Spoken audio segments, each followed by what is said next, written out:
Conversation, and we have another conversation entirely moving away from noise pollution and the unyielding attitude of residents. Right now, we'll be discussing minimum wage and the Lagos reality. For many workers in Lagos, survival has become a daily struggle. When you look at the rent, increasing, the rates, transport fares rising, cost of food going up and coming down. Well, today on the conversation, we'll examine minimum wage and the Lagos reality. And joining us on the conversation this morning is the Secretary of the Nigerian Labour Congress, Lagos State, Comrade Tayo Aboyeji. You're welcome, sir. Thanks for having me. Okay, so let's begin. Looking at the current minimum wage and the reality, the economic reality of those living in Lagos as of today. Can it go side by side? Is the minimum wage, what's the English word to use now? Does it tally? Does it fit? Is it commensurate with our reality? No, it's not. Because the current inflation rate is so high, not only in Lagos, but in all parts of Nigeria. But to come to Lagos State, the issues in Lagos State cannot be compared to most of the other states in terms of cost of living, house rent, and some other issues, utilities, transportations. Those are the things that make the minimum wage to be, I don't want to call it starvation wage, but it's not a good reality as per the Lagos State. Well, we have to commend the state governor also, who has been doing a lot of things in Lagos. See, Lagos is a peculiar state. A lot of people come to Lagos almost every day. Every day, yeah. Overstressing the facilities of the infrastructure in Lagos, which government have to maintain. Though when we look at it, we say, oh, that does not matter. Government should be able to increase the minimum wage. But we ask ourselves, how many people in Lagos pay tax? How many people in Lagos State pay tax? But as much as we look into that, we always also look at that the minimum wage. How could average Lagosians survive, or workers survive with that amount? So that is the area we come to appeal to Lagos State Governor, who has been very good, a labor-friendly governor. He has been doing a lot of things, and this for workers to ameliorate the sufferings, a lot of incentives. But the amount, the minimum wage being collected by the workers in Lagos is too small. So we only appeal to him to please, it should help us to increase the amount the workers are taking on. Though the government does not, the minimum wage is being negotiated centrally from NSC in Abuja and TUC. Where we are waiting for that. But we will appeal to our governor, a special governor, because there's nothing labor meeting for that he will not do. So we will only appeal to him to please consider it to increase our minimum wage. I will not fix an amount. Because I was going to ask you now. I will not fix an amount. What amount do you think will be okay? Because I'm not in government to face the reality of what government is facing. Okay. Yes. But I will appeal to government to please consider the peculiar nature of Lagos to please increase the minimum wage.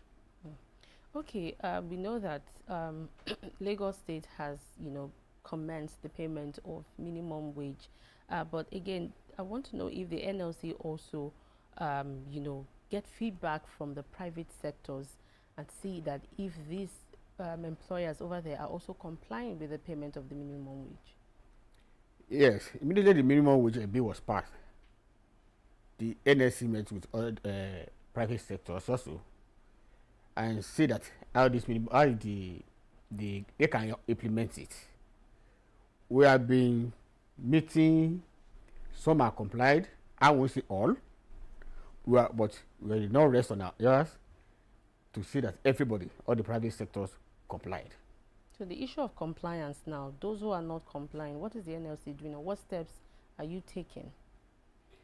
Yeah, what we can do is to appeal and to negotiate and engage them, because this is not a period where the labor will be banging table any longer. You have to engage. Negotiation. Yes, you have to engage and Dialogue. negotiate on how we get there, because most of the private sector also are facing challenges.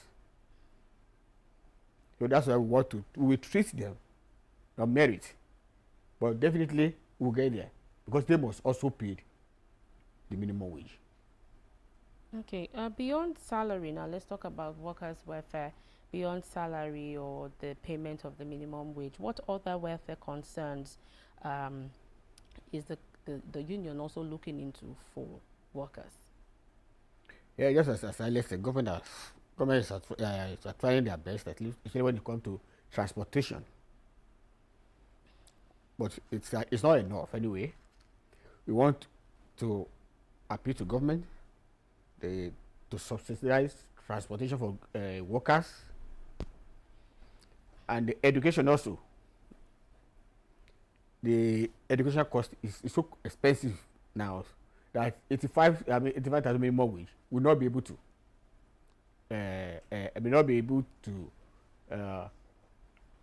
make the parents or the workers access a good education. But government, even in the area of education also, they are doing their best.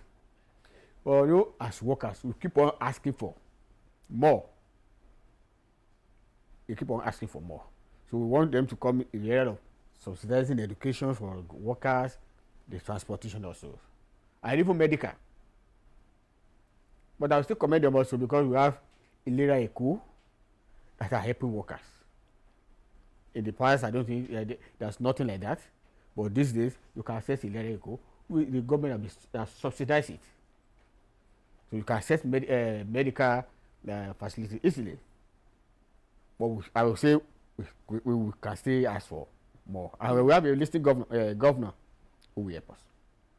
Okay, is the union also ensuring, because you just talked about Ilera Eco, which is the health insurance scheme, are you also ensuring that now, even for those in the private sector as well, we know that here in the public sector, it's mandatory, it's not, you cannot argue with it, everyone has to be registered, but for those in the private sector as a union as well, are you ensuring that the employers, they are also enrolled into this insurance scheme or any other insurance scheme?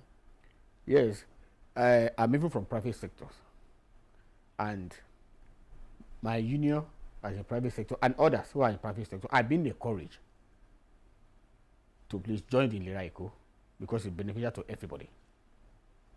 Okay, we must leave this conversation here, but one thing has been established, that the current minimum wage, because we say it here a lot, that it can't take you to the gate, let alone take you home. But what message do you have for workers because again, if you are paid well, you'd want to work and be productive at what you do. But when you don't get value for the effort you put in, there's going to be some sort of layback, and not want to deliver your best. So what advice do you have for workers?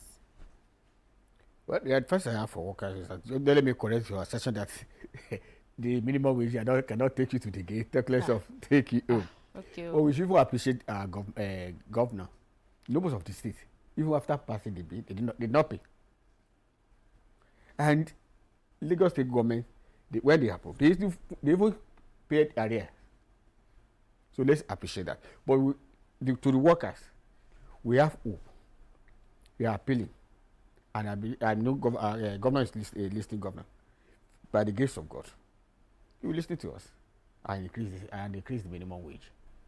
So workers should keep their hope alive. They should keep their hope alive. Okay. You heard it there from the Secretary, the NLC Lagos State, Comrade Aboyeji. He has said, keep your hope alive. So there's light at the end of the And the tunnel. tunnel, yeah, Abi? exactly. Okay. Thank you so much for sharing your insight on the minimum wage and the Lagos reality. The conversation continues shortly. Stay with us.